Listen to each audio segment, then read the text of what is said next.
Well, ladies and gentlemen, it's my great honor to invite our distinguished speaker, who's Gabriele Manca. Gabriele Manca works on the editorial board of ISPI, the Italian Institute for International Political Studies, and he occasionally writes as a freelancer, mainly covering Asia, particularly Chinese geoeconomic and geopolitical affairs.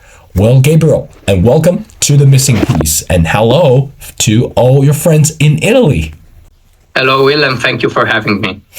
Well, Gabriel, I want to get started. As I mentioned before, initially when I discovered you, because this amazing article that you wrote, which is called The Sexual Revolution Behind China's Demographic Crisis.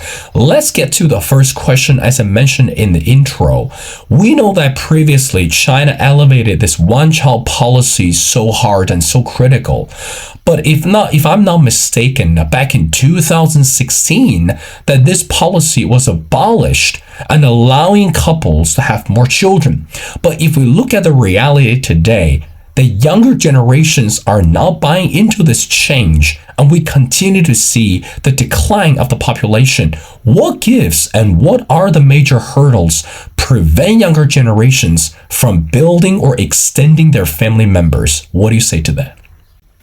So, of course, there are certain certain aspects that are part of the Chinese socioeconomic environment that are very important in order to understand this point.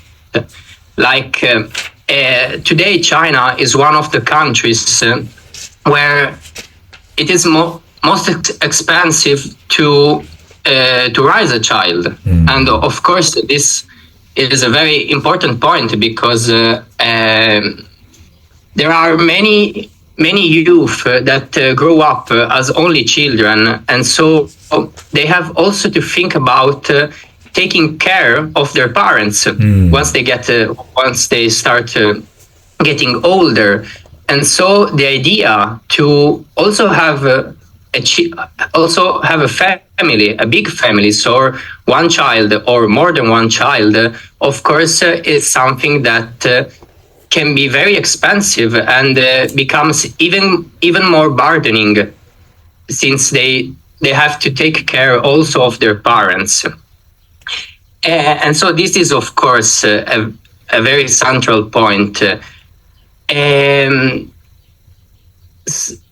I would also say that, of course, since China is going through a very challenging period from an economic point of view, also this is part of the explanation, because the youth today feel much more discouraged and disillusioned compared to their parents, because they are growing up in an environment that is not anymore as hopeful for the development as it was like 15 years ago. And so also this is a strong point, because if I think like here in Italy, we also are a little bit discouraged about the future, and we tend to have the same demographic challenge of China. Obviously, these are two very different things. Italy and China are two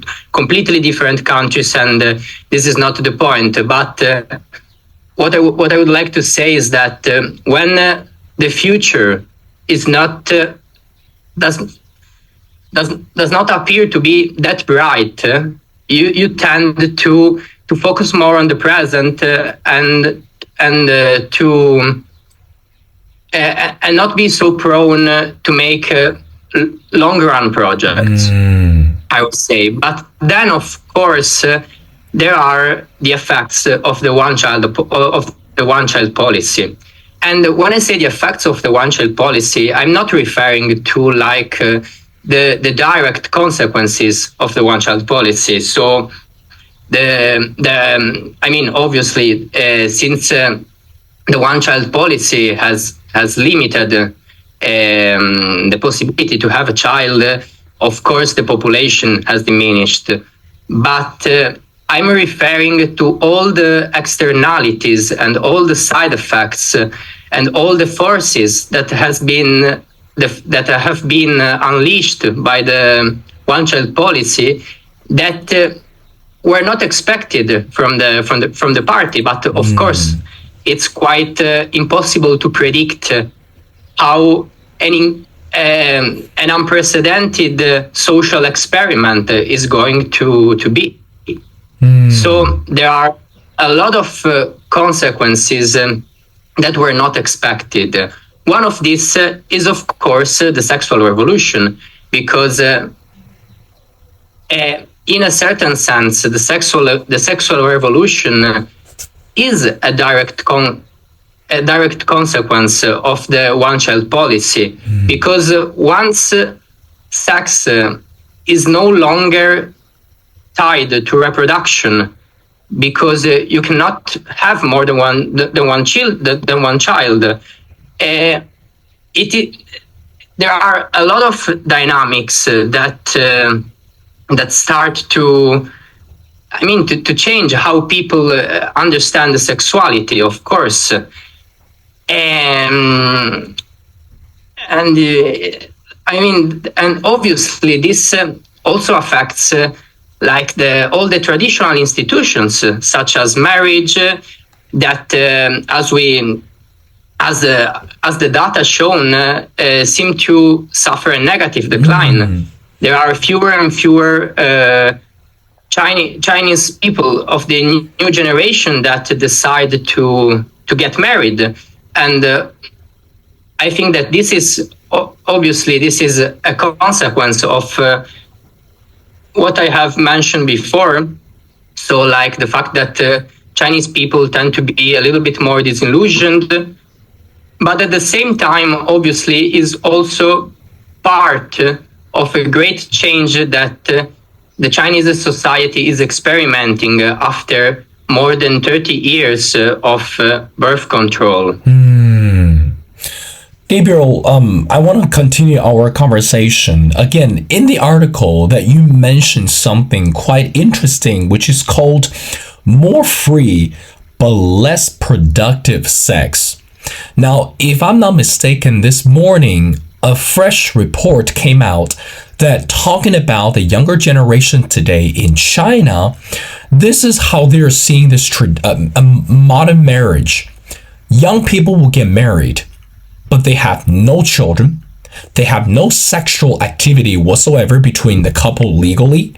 And also, when they live together, they will share the bills and share the cost. So I want to ask you, as you dive into this article, is that something that you're referring to as the freedom or as the free of life that younger generations today are living up to? And also, what does that mean? And how should we interpret to say less productive sex? What is the deeper analysis behind that, Gabriel? When I wrote less productive, I was referring to the fact that this huge change, so the fact that the youth in China are deciding to not get married or to have less children or to not have children, obviously is going to have very deep economic effects on China, especially in the long run. So when I said non-productive, this was what I was meaning. So the fact that, of course, this is going to affect the economic plans of China in the long run. And when I say a more free sex, I mean that, of course, and this is also something that, in my opinion, can be seen also in other countries. I tended to refer to Italy because obviously it's the country where I live. And I think that this is also something that is part of a broader sex revolution that has affected many countries. So the fact that, especially in this time of economic uncertainty, and of this time where raising a child is so expensive. Yes. This deciding to embrace the choice of getting married and also to have a family is something that can be very limiting from an individual perspective. And so, of course, there are many Chinese that are deciding to prioritize the career, for example, and this is also what is happening to many women. There are many women in China that are deciding to prioritize the career because having a child means that you have to sacrifice a little bit your career. And even more, this is even more true if you are a woman. And so, of course, this is why many of them are choosing to having other priorities in their life. Gabriel, I want to talk about women in China in general. And again, in the article that you mentioned about this sex revolution, you talk about how Chinese people, especially the younger generations today, are slowly and quietly walking away from marriages and also from this lifelong commitment. Now, let's talk about the women today. What is the sex freedom that women are looking for? I mean, again, we know that China, traditionally speaking, it is still a country that values traditionalism and also values that in equality and the respect for men, women, and for all ages. But when we look at the younger generations today, particularly women, we talk about this sex freedom. I think that could be misinterpreted in many ways, but which I believe in your article, you pinpointed something so important. It's not just about this physical relationship. It's about the open expression. It's more about this ideology that Chinese women are longing for. So, Gabriel, what is the sex freedom that Chinese women today are looking for or longing for? And how does that echo the general, this, what we say, relationship or even this societal atmosphere? What are your thoughts? I mean, obviously, this is a very fascinating question, but at the same time, I do not feel to say what is sex freedom for women. Since I am a man, obviously, I cannot say what is sex freedom for a woman. But what I feel to say is that, of course, the shift away from the traditional model of sexuality toward a more modern one, because we know that China was a very patriarchal system, also during the Mao era, but also for a certain period during the under Deng Xiaoping. And so, what I feel to say is that this shift has provided women with more freedom for all the patriarchal duties. And this is what I mean by sex freedom. Of course, during this sexual revolution, as the society starts to move towards a more modern approach to sexuality, and in general to, I would say, not just to sexuality, but in general to a more modern society, there are a lot of these patriarchal duties that just start to become something of the past. And this is very interesting because as a consequence, this allows women to take advantage of all the other changes that were taking place in China and in the society. So like the educational expansion, for example, or as I said, all the growing economic opportunities that were happening in China during the great reform period, and then now in modern China, finally women can embrace all these new opportunities because they do not have just to stick to the patriarchal duties, but they can enjoy everything of the society, every opportunity. And I think that this is a great change. And this is what I mean when I say sex freedom. It's not about something physical. Obviously, there is also this aspect that is also a consequence of the society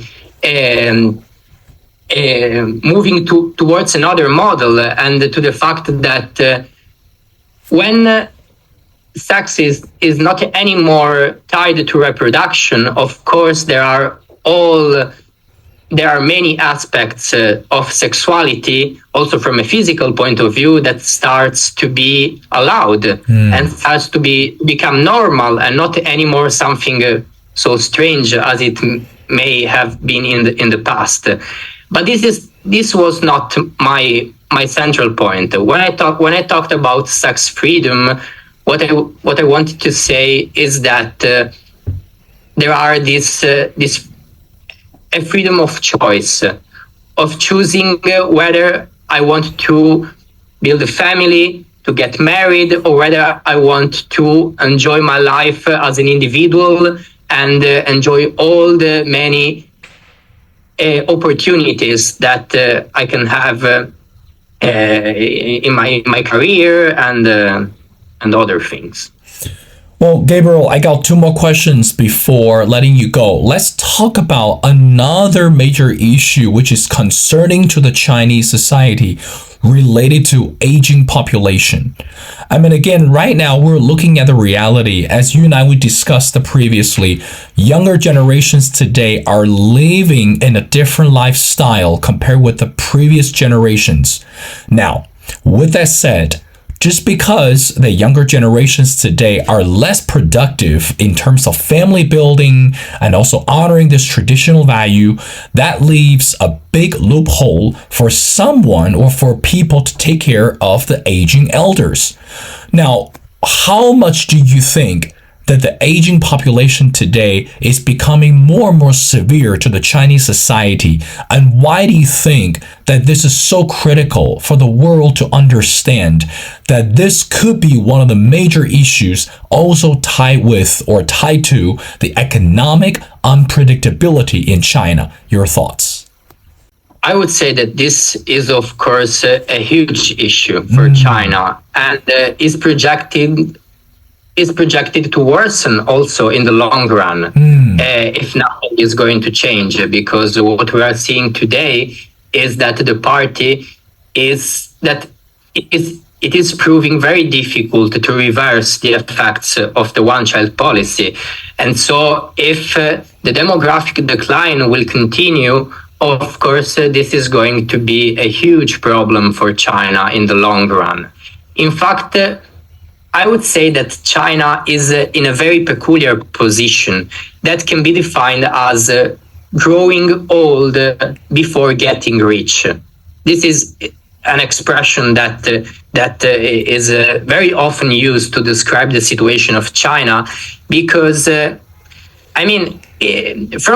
an economic point of view, it's quite normal that once a country starts to move towards the condition of a developed economy, it is quite normal that, as we have seen in Japan or in Italy, that we witness a demographic decline, because there is like this correlation between economic development and natality. But at the same time, obviously, is not the same in every country. This is not a strict rule. But like in Italy, in Japan, in South Korea, there are many cases where we are witnessing the fact that once an economy becomes more developed, it starts to experiment this kind of issue. The fact that it has to deal in a certain sense with a demographic decline. But the fact of China is that this has not been a natural process. So generally, this process tends to happen a little bit slower. But in the case of China, it was an imposition from above, because the one-child policy was something that was imposed to the population. And so, of course, we have like China going through a transition that is not completed. And in a certain sense, the economic system of China is not ready yet to deal with such an aging population, because dealing with an aging population means that you have to have like a very complex system, a very structured system to deal with taking care of the old people, and also considering the fact that there are less people working, so less people paying taxes, but you have to spend more to take care of the old people. And so, of course, all these things that I'm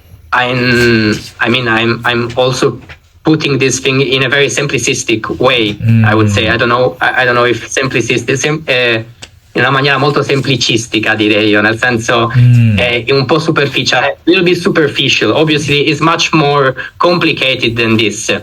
But I think that this is the great problem when it comes to China. China do not have this structure yet. And of course, it is working to get this structure, but it's something that may require a lot of time. And since China has gone through these incredible changes in such a short period of time, it is obvious that now China is facing a lot of imbalances and a lot of these criticalities because of all these changes happening so fast. Gabriel, I want to wrap up our conversation by asking you the last question. Again, when we talk about China today, everyone is paying much closer attention to the trade relationship between China and the US and China to Europe and the world. But meanwhile, again, as we mentioned before, eternally, that China still has a long way to go from this economic agenda or even this economic reform. So I want to hear your final thoughts when we talk about the economic plan that China should focus on today. What are they, and how do you think that China is able to take one step at a time? So your final thoughts. One of the most important things that China has to do in order not just to grow economically, but also to maintain political stability. And this is addressing the needs and the aspirations of the youth. This, in my opinion, is a real important point, because, like for example, today China has plenty of highly educated and trained people that are just coming out from the university. And of course, since the economic system of China is still transitioning towards a more fully technologically advanced and modern economic system, of course, there are many of these youth that cannot find work, that cannot find a job. And this is a very important point, because we saw last year that there was a big attention of youth unemployment, and I think that when you are a country with a growing middle class, and obviously you have to. Sorry, I'm looking for the English words for this because it's a very complicated concept in English for me. But I would say that when you have to manage an ever-growing middle class, this obviously implies to taking a complete different and also flexible approach, because you have to take into account the aspiration, and you also have to address the needs and the aspiration of the youth, because the youth are those that are going to make your country grow from an economic point of view. And the youth in general are the what really io direi sono la base della società. Which means that are like the roots of the of your society, because obviously the future depends on the youth, and so if you really want to develop from an economic point of view, but at the same time also to maintain political stability, one thing that the party has to do is to address the aspiration of the youth. And of course, what we are seeing today is that many youth are disillusioned and discouraged about the economic outlook, but also they are disillusioned of China becoming a little bit, I would say, looking inwards a little bit more than in the past. And so I think that this would be a really critical point for the party to deal with, because today in China the youth seems to be disillusioned, and if the youth are disillusioned, obviously this is going to affect negatively the economy and the society in the long run, and also in the short run. Well, Gabriel, I agree with you 100%. Again, we're looking at a nation that today is generating much greater noises from this political and also this economic level. But also we need to understand the younger generations today in China are actually making much greater noises when we look at the social changes. Well, ladies and gentlemen, it's my great honor to speak to Gabriele Manca. Again, Gabriel works on the editorial board of ISPI, the Italian Institute for International Political Studies, and he occasionally writes as a freelancer, mainly covering Asia, particularly Chinese geoeconomic and geopolitical affairs. Well, Gabriel, thank you so much for your time. It's been a pleasure. We'd love to have you back on the show for future episodes when we continue to pay attention not just about China, but also the international relationships around the world. So thank you so much for doing this.